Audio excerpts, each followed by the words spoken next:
সুষ্ঠু তদন্ত দিতে চাচ্ছে না।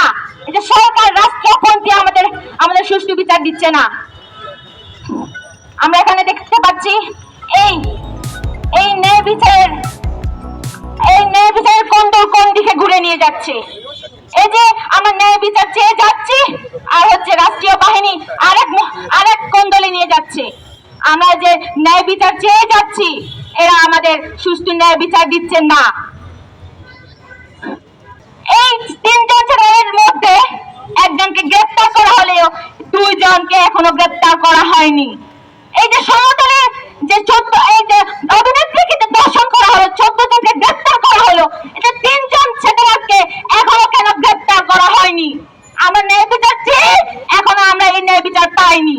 বরং আমরা দেখছি গুলমারা এলাকায় এই যে আমাদের ঘর বাড়ি দোকানপাট আগুন জ্বালিয়ে দিচ্ছে, আর আমার নিরীহ ভাইদের রাষ্ট্রীয় বাহিনী আমার নিরীহ ভাইদের গুলি করে যাচ্ছে।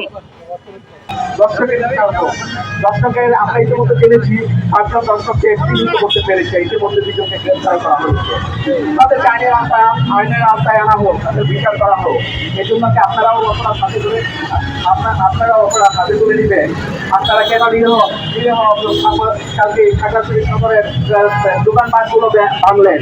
কালকে কেন পার্বত্য খাগড়াছড়ি জেলা সদরে এমন ইচ্ছাকৃতভাবে হামলা চালালেন? আপনার কেন অস্ত্রের মহড়া নিয়ে আপনারা হাসলেন? কারণ এই যে 144 ধারা জারি করেন, 144 ধারা জারি করে একটি অংশকে বাংলাদেশের নাগরিকদের নিরাপত্তা দিতে পারেন না। আজকের এই বিক্ষোভ সমাবেশ থেকে সাহসী উচ্চারণ করতে চাই, এই খুনের দায় রাষ্ট্রকে নিতে হবে।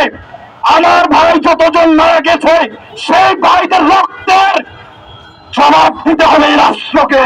আমরা অবাক হই আমরা কেন এই স্বাধীন বাংলাদেশে থেকে এখনো অনিরাপত্তায় থাকবো?